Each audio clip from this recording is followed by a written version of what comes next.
Let's see how to reset and repair your TCL Roku TV remote, whether it's a simple IR remote or one with a voice or pairing button.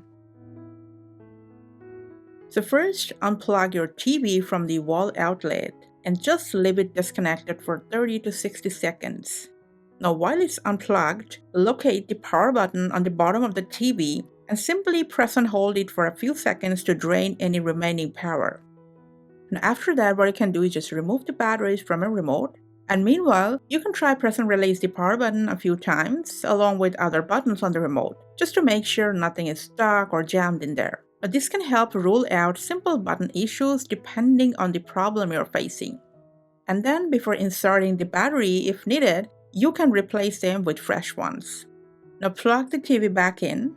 Especially in case of IR remote, make sure there is nothing blocking in front of the TV so the signal can be received properly. And also it's important to point it directly at the sensor near the TCL logo, otherwise it won't work. You can press a few navigation buttons and it should start responding and the remote will repair automatically.